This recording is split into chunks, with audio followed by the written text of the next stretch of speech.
Since it's after 10, I think we can get started. And if some others join us later, they're welcome to do that. Shall we prepare ourselves to go down inside, deep inside, and be receptive for a wonderful message today?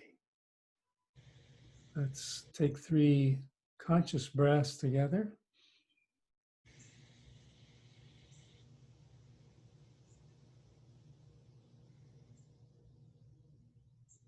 And with a deep in breath.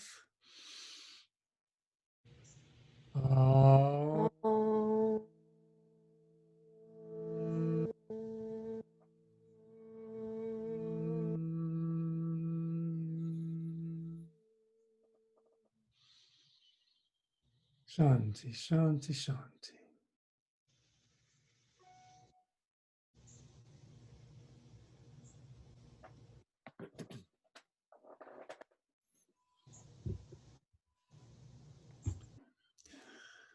The 4 agreements. This is a picture of the book, The 4 Agreements, a practical guide to personal freedom, a Toltec wisdom book by Don Miguel Ruiz. That's the book. We've talked about 3 agreements so far. The first agreement is, what's the first agreement? Be impeccable with your word. Be impeccable with your word. Second agreement is, Don't take things personally.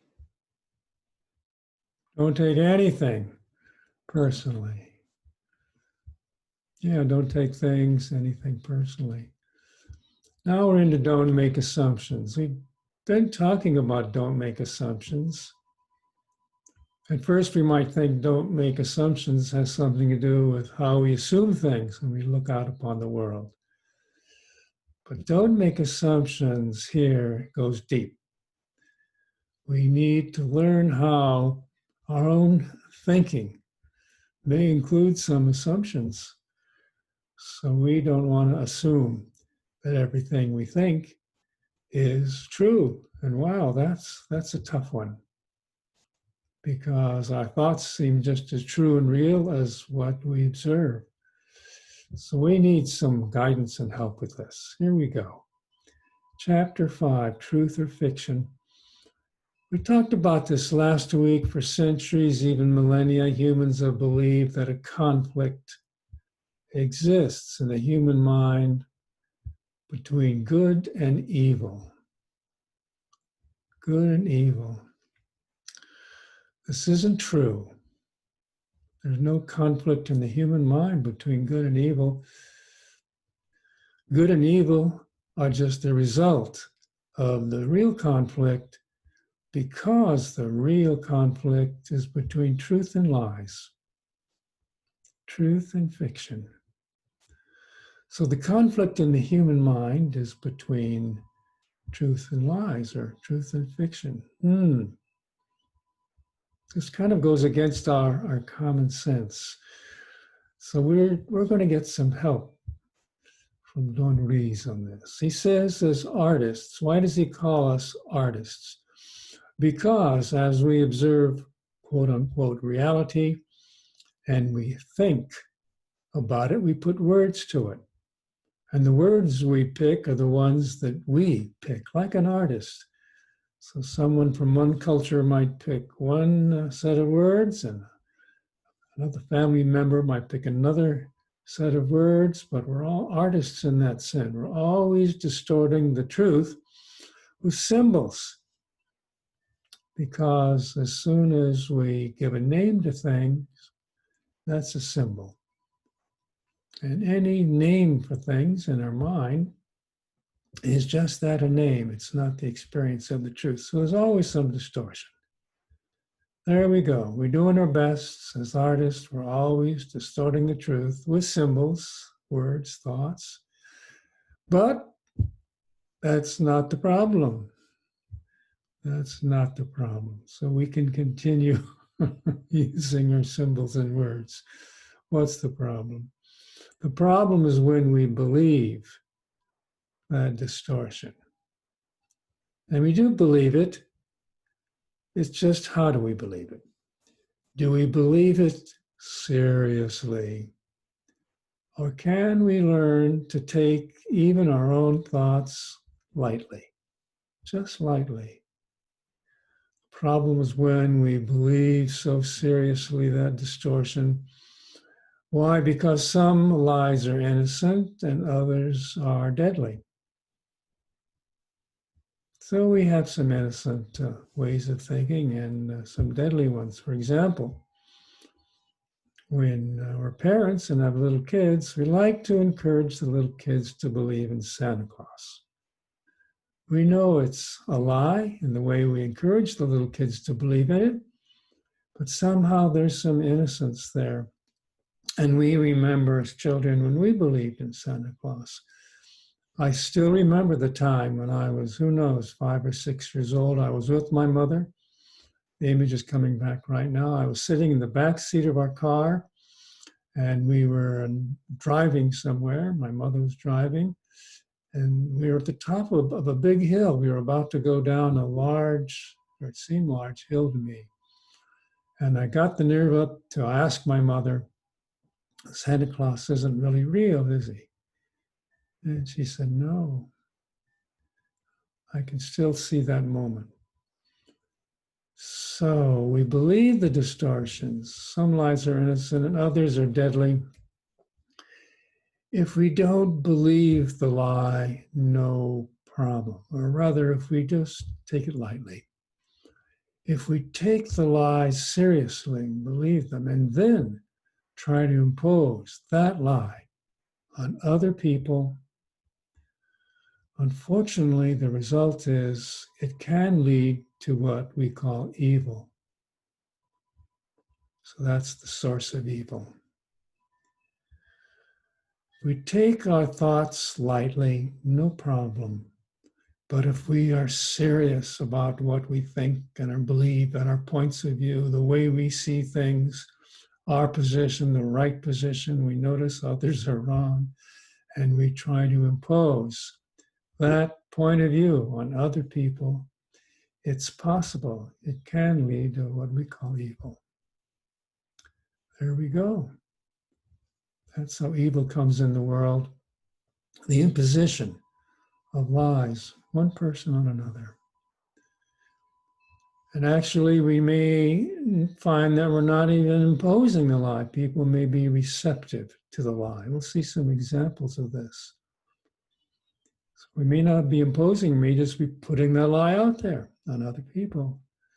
Still can lead to what we call evil.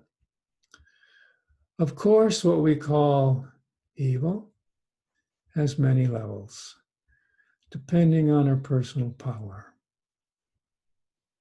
So we may have some lies, some evil thoughts that we try to impose on others, but without a lot of personal power, our ability to spread that lie is limited. But some people can lead the whole world into a great war where millions of people die. And I want to give some examples now of the propaganda that's used in wartime. In wartime, to encourage people to kill each other, because that's what happens in war. Soldiers kill each other. So let's look at some examples of making the world safe for democracy, or making the world safe for whatever we believe is a safe world for us. Ready? So here's some visual images. Let's just see how they land on us. Is this tomorrow America under communism? Here's a group putting a picture out opposed to communism, And their position is America under communism will be like a Holocaust. People hurting each other.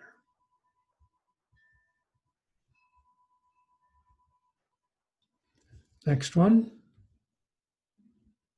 Holding the line.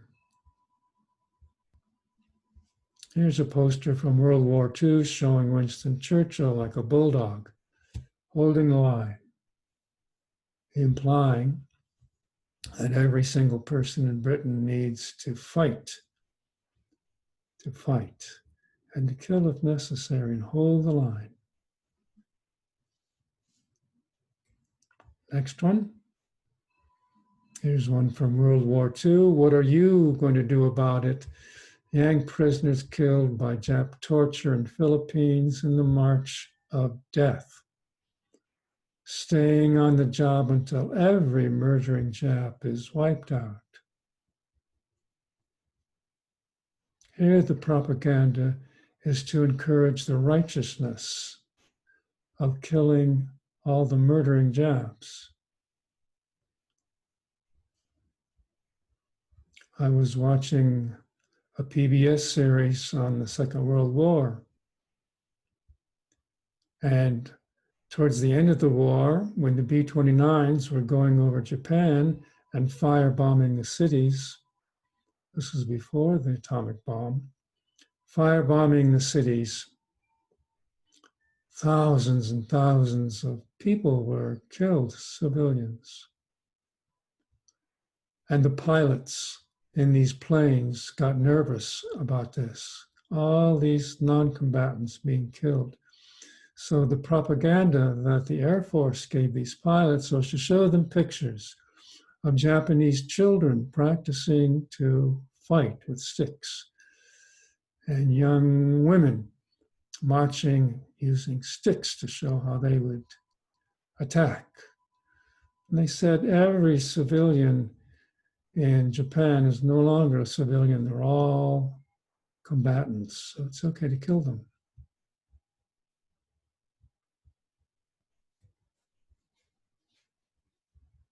Here's a piece of propaganda from Russia during the time of the Soviet Union.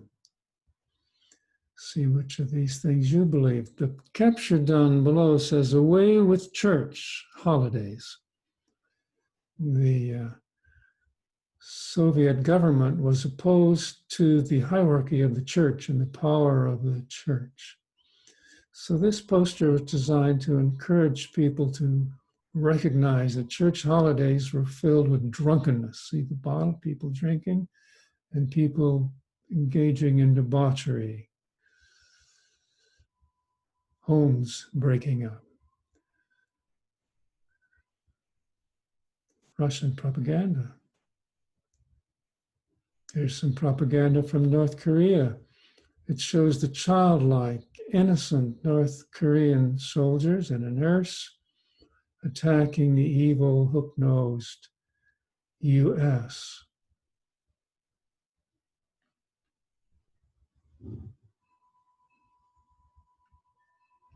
Here's an interesting piece of propaganda from the Middle Ages. This was done by Martin Luther. During the time of Martin Luther, people would go to the Pope and beg indulgences. And when they got to the Pope would have his feet on the dais, and they would kneel down and kiss his feet. So Martin Luther is saying down below, don't frighten this Pope with your ban. He had banned the Protestants. And don't be such a furious man. Otherwise, we shall turn around and show you our rears. So here are people disrespecting the Pope, some German peasants. The one is farting, and the other, as best I can make out, is defecating. And it looks like the farts of the one man are set on fire. So it's made to denigrate the Pope in the eyes of the people.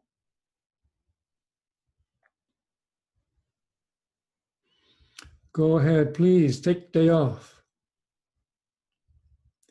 This was put out by Texaco during the Second World War. to make the foe, the Japs, look evil. As if we take a day off, we're not supporting the war effort and we're supporting the Japs. When I saw this image and later on thought about it, something struck me. This image has a lot of similarity to my eyes of images of Black Americans, Negro Americans, as they were portrayed during older times. Evil, teeth grinning. So I'm guessing this image might have resonated with people who had seen that other image. They believed the other image and they believed this image. Of course, now we don't believe this image anymore. Side by side, Britannia. This is an image showing how Britain and America are united together to fight the First World War back in 1918. But of course, we weren't united. Many, many people in America were isolationists. They wanted nothing to do with the war in Europe. This shows we're united. Destroy this mad brute. Well, there's the Hun. There's the Hun, as the Germans were portrayed in the First World War. Sort of a mad King Kong type character, holding an innocent blonde woman with her breasts exposed.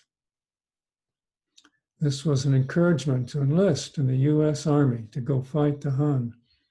And if this were the Hun, when you encountered the Hun, well, it looks like the sort of person you should kill. A mad brute.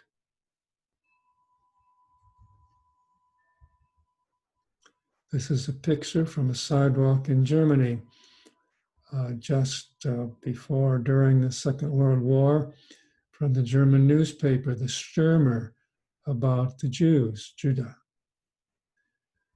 die Juden. And if you notice, there's a picture, supposedly a caricature of the Jew on the left-hand side there. This propaganda, which was believed by many, gave excuse to the eviction of Jews and to German people wanting to ignore what happened to the Jews who were evicted, taken away, not deal with it.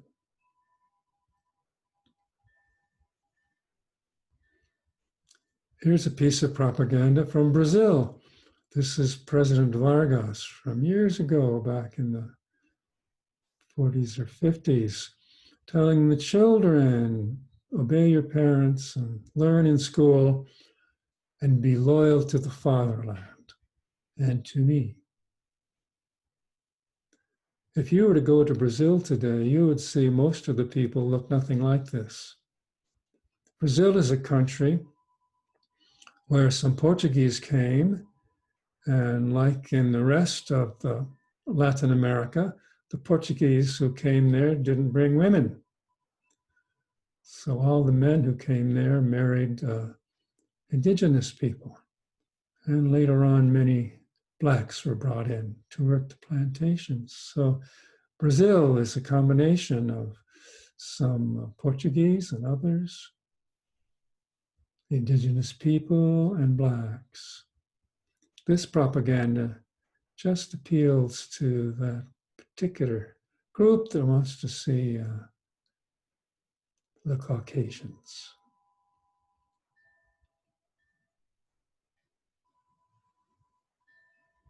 That's the end of the exercise. I didn't choose any propaganda pictures that we might see these days. I picked ones from the past because the ones from the past we can get a little more perspective on and perhaps see how we might have believed them with all our hearts. They were our truth, but now we realize, not really. Questions? Comments? It's very interesting to have that perspective back then.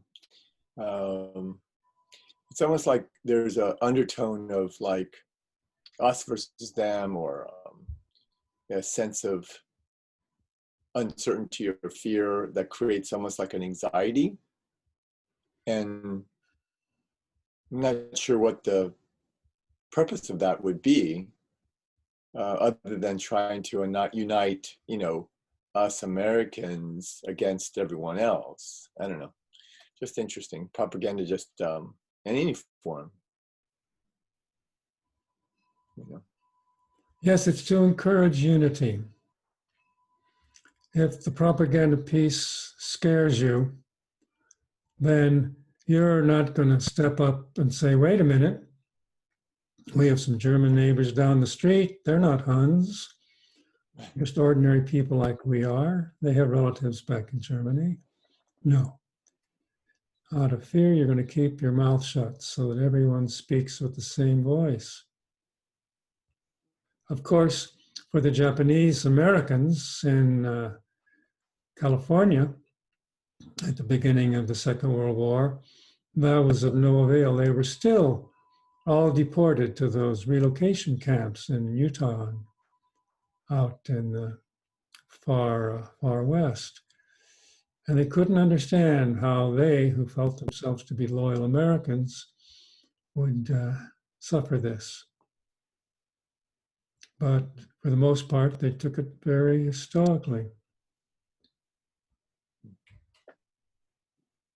Truth or fiction. Now we can perhaps more easily understand why there is a conflict in the human mind, and only in the human mind, the virtual reality, because it doesn't exist in the rest of nature. The virtual reality. I like how that word is, how you phrase that. That's interesting. So what is in our human mind is a virtual reality. Right, the belief of the past. Yeah. It's the belief of the past. It's how we interpret the present and how we project the future. Yeah. It's all of our thoughts. Our thoughts are words, and all those words are symbols, and they all interpret what is reality. So what exists in the rest of nature is just reality. But that virtual reality, which seems so real to us, just exists in the human mind. And that's where these conflicts can arise with the way we interpret what is real.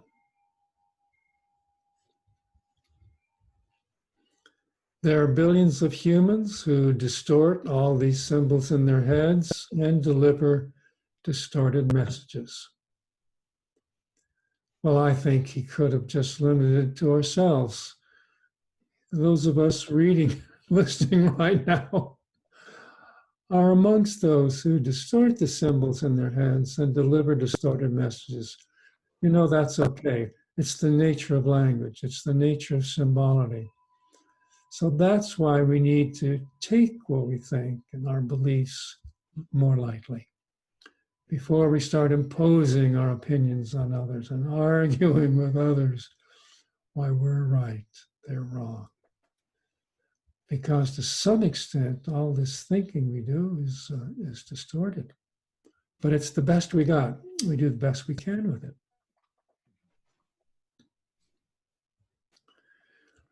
That's what really happened to humanity. I think that answers why wars exist, why all the injustice and abuse exist, why the dream that we call hell exists in the world of humans.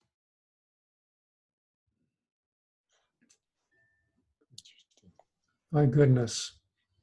If you look at the media today, you can see that different versions of hell exist in different people's consciousness and have spurred them to do things which are not right.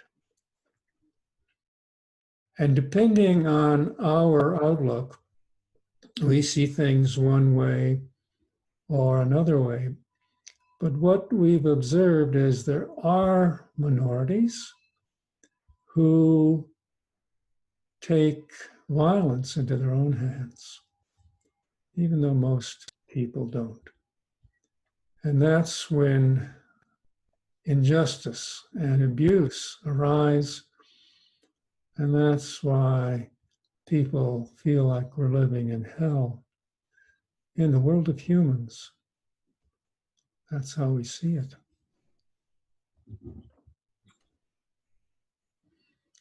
Hell is nothing but a dream full of lies. Somehow, if we can extract from ourselves and notice through taking things more lightly what is really the absolute truth and what is an interpretation, which could be interpreted differently by different people, that's where we start to see that hell is the dream that is full of lies.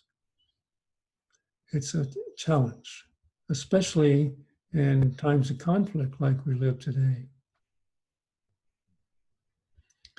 Remember, our dream is controlled by what we believe.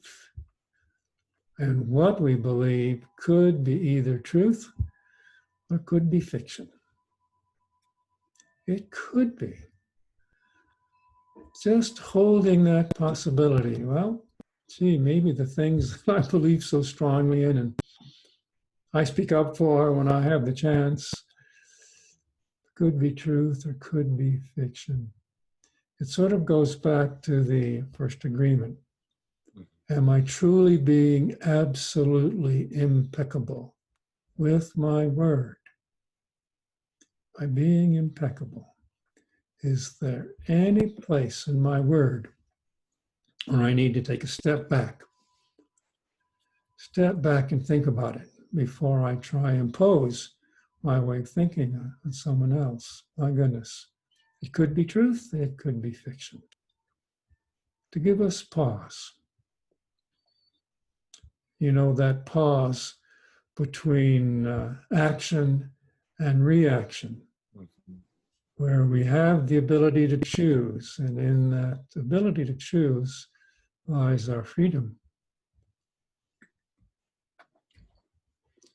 The truth leads us to our authenticity, to happiness.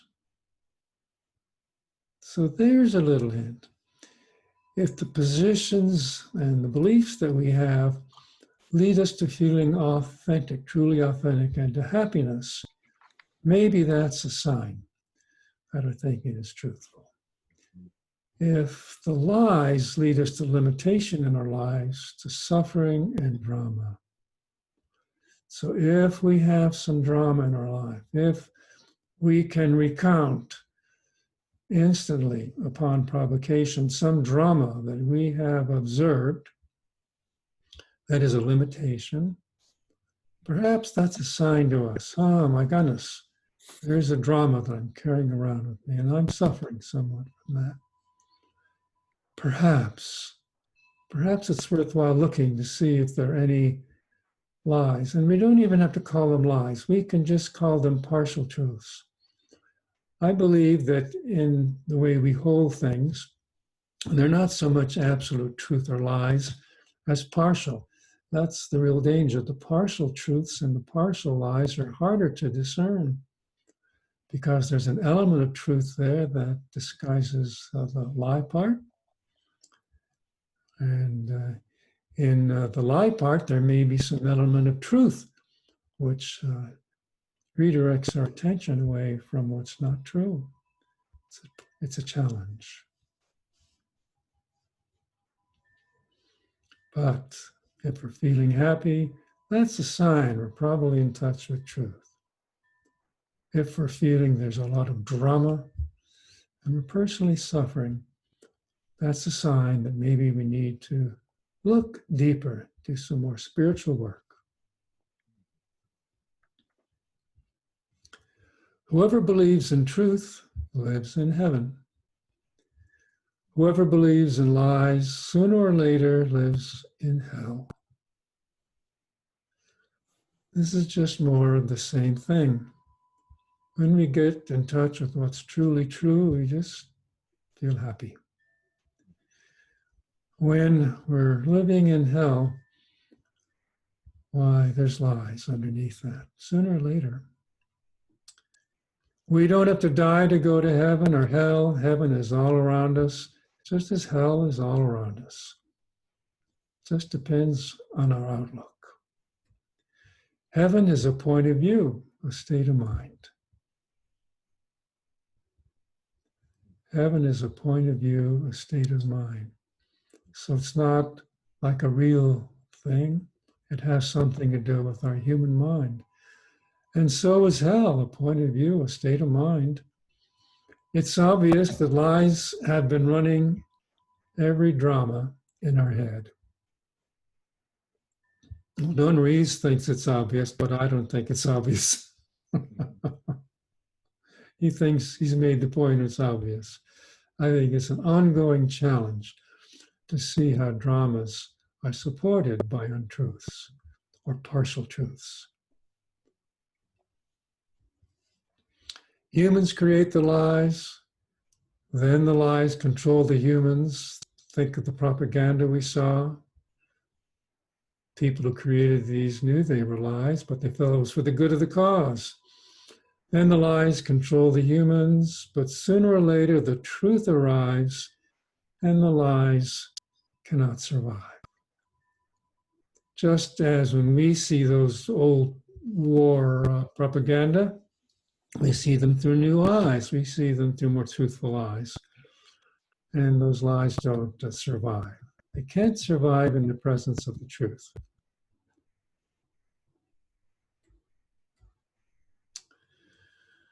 Well, here's another fun little lie he's going to go through for us. It's probably going to have no emotional impact on us, but it might have had centuries ago. Centuries ago, people believed the earth was flat. We sort of laugh at that. Now, to be more precise and to tell the absolute truth, this was only people in Western Europe, or in Europe, during the Middle Ages, that believed the earth was flat. The ancient Greeks knew it wasn't. They knew the earth was round. Other civilizations in India, for example, and here in America, the indigenous, they knew the earth was round. But many people in Europe believed the earth was flat. Some said that elephants were supporting the earth, and that made them feel safe. So if you're feeling safe, it supports the idea, oh, the elephants are there, no problem. Good, now we know the earth is flat. The elephants are supporting the earth. We feel safe. How many of us feel safe when we see the picture of the earth taken by the astronauts out in space, going to the moon, for example? My goodness, there's just that orb just out there. There's nothing to protect it, but it's just there. It's one of many. Do we feel safe? Do we feel secure? How do we feel?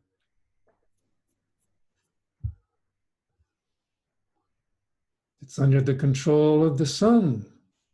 Rotating around the sun, it revolves due to some ancient comet encounter. And the moon controls the tides on the earth. So these forces are controlling the earth. Do we feel safe?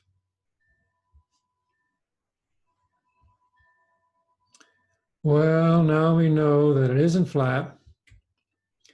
The belief that the earth was flat was considered the truth, and almost everybody agreed, but did that make it true? So here's something else important. If you have something that you believe, it's your opinion, and almost everybody you know or you respect or in your group believe it, they consider it the truth, does that make it true? To take our beliefs slightly means we need to step back, in particular, from those things that everybody believes, particularly if they're not leading us to feeling like we're living in heaven. So if everybody believes there's something out there that makes life miserable in hell, it's a drama, just because everybody agrees on it, does that make it true? One of the biggest lies we hear at the present moment time is, well, rather than me coming up with something, how about you guys? What's one of the biggest lies we hear in the present time? Anything come up for you? Any other politics? The politics. Sure. So we hear a lot of big lies in politics. Mhm. Which side, our side or the other side? Both sides. Well, we say that, but in our hearts, is it our side or the other side? Sure. The lies is their side. Lies are on the other side. Yeah. Now, our side might make a few slip-ups now and then, Sure. but that's different than the overt lies the other side tells. Right. Right? Right. Now, interestingly enough, if you watch Fox News, you will see that very same opinion. Yeah, our side tells some innocuous stories, but the other side deliberately distorts the truth and tells big falsehoods to try and deceive us. You listen to Fox News.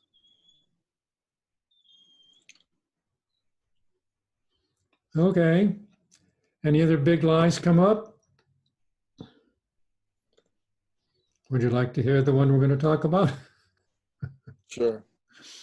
Here we go. Biggest lies the present time is nobody's perfect. Nobody's perfect. Nobody's perfect. Heard that one before, haven't you? Mm-hmm. It's a great excuse for our behavior. And almost everybody agrees, but is it true? Nobody's perfect actually has little to do with the truth. It's rather an excuse we use for a behavior that we wish to have excused. We wish not to address. We wish not to take responsibility for it. It's not my fault that I can't do this, even though other people can, because nobody's perfect. And that's a fault that I was given, just like everyone has faults. So that fault I'm not responsible for because nobody's perfect. And that's the excuse for my behavior.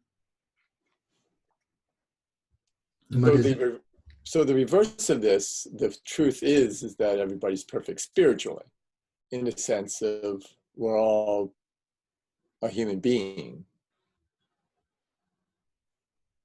So I think I'm getting hung up on the word perfect, meaning like, again, it's a right or wrong philosophy. It's the good or bad. It's,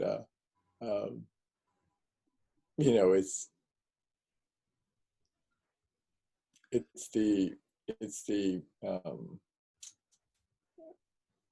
the assumption, really, in letting go of the either or is the key here. I think is, for me, it seems to let go of the assumptions of my thoughts that, maybe perhaps it's an old pattern that I want others to agree with me. And I think this helps me to understand that that nobody's perfect is an excuse for our behaviors. And so as a result, it doesn't make me conscious. It allows me to just go back to my routine patterns. Good. Does that make sense? Yeah. Good, yes. All this work we're doing is about our routine patterns, the things we hardly ever pay any attention to. They just sort of pop up naturally in a conversation. Something comes up and someone says, can you do this? And they say, you say, oh, I can't do that. I'm not good at that. They say, why not? I think I can do it. You can do it. Oh, nobody's perfect. Let's go deep. Okay. On the contrary, every human in this world is perfect, not spiritually perfect, not physically perfect. No, perfect in all senses. Perfect spiritually, perfect physically, perfect mentally. Every human being is perfect. But we've been hearing this lie since we were children. And as a consequence, we keep judging ourselves against an image of perfection. We have an image of perfection. That's a lie also. And we judge ourselves against that. That's how we notice our faults. We keep searching for perfection, and in our search, we find that everything in the universe is perfect except the humans. We're looking for perfection. We're searching around, and we find that everything in the universe is perfect except the humans. The sun is perfect. The stars are perfect. The planets are perfect. But when it comes to humans, nobody's perfect. How many billions of us? Nobody is perfect, but the stars are, and the sun is, just the humans. The truth is that everything in creation is perfect. Perfect, in the sense there's nothing wrong with anything in creation. Everything has everything it needs, and nothing is missing, just as it is. Perfect, including the humans.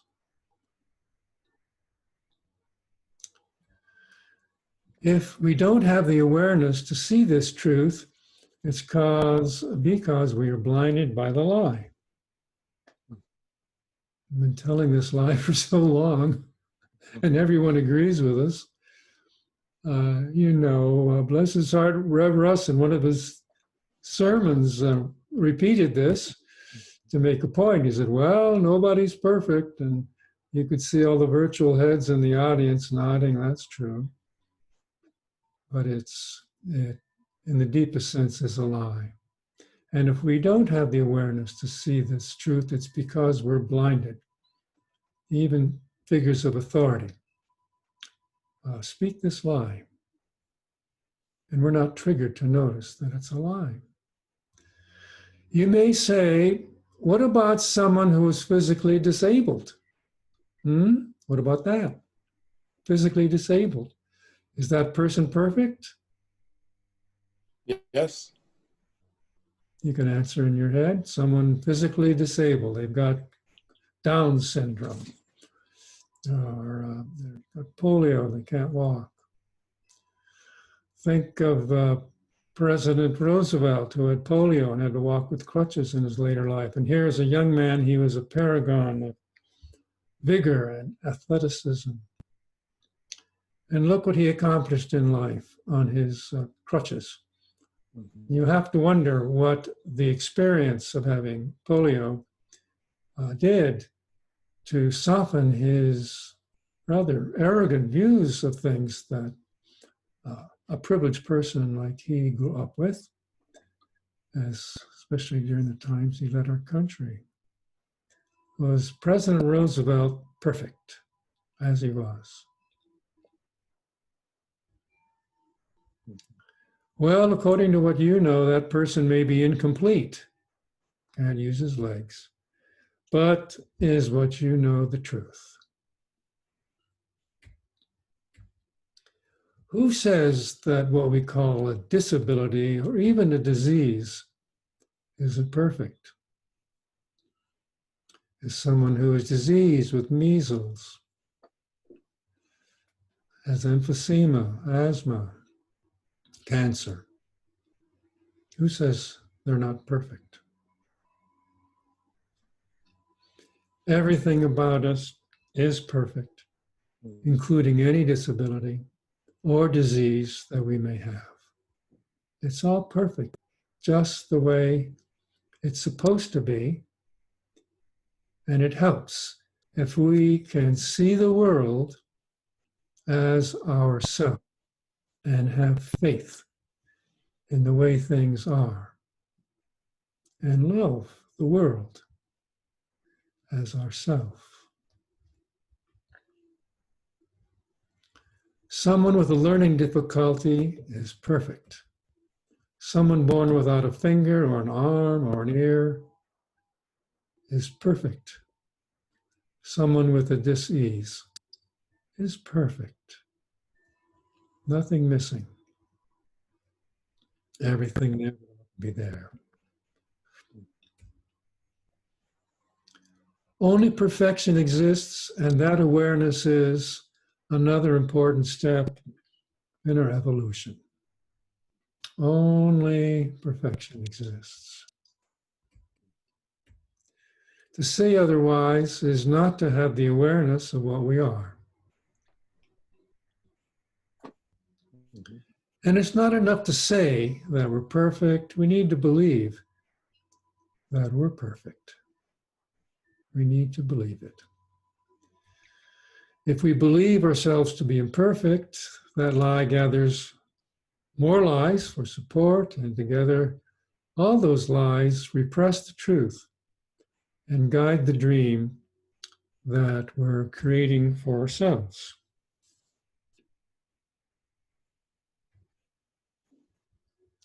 Lies are nothing but superstitions, and I can assure you that we live in a world of superstitions, including nobody's perfect. But are we aware of it? Are we aware of it? That concludes my remarks today, and it's about 10:02. Any comments before we close today? Questions?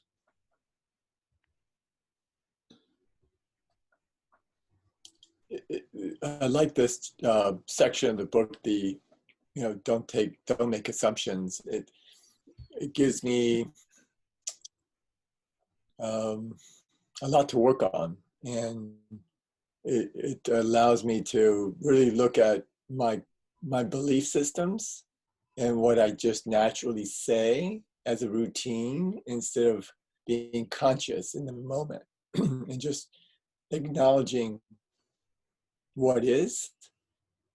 And it helps to this work really helps to let go of the thoughts that it has to be a certain way, or that I'm right. You nailed it, Sam. What we have to beware of is being right. We all love to be right.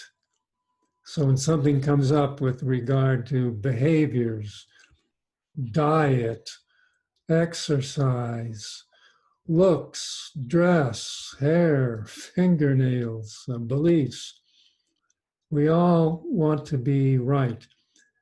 And if we let that urge to be right run us, we can avoid looking deeper at what may be a partial truth. Partial truth. So don't make assumptions.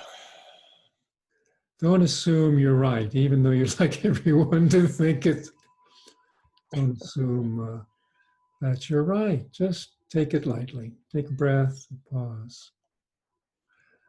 I want to remind you that Unity encourages us to give. I think we're all regular givers. Oh, yes. We can give using text to give. There's the phone number. Or donate now on the website. We can mail a check in.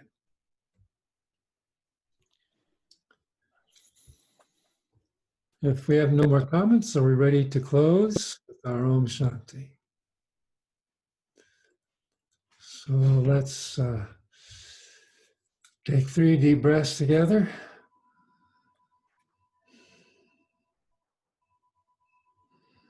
Deep breaths.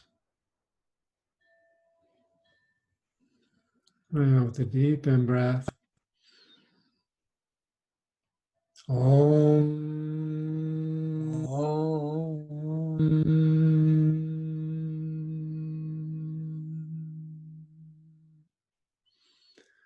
Shanti. Shanti, Shanti.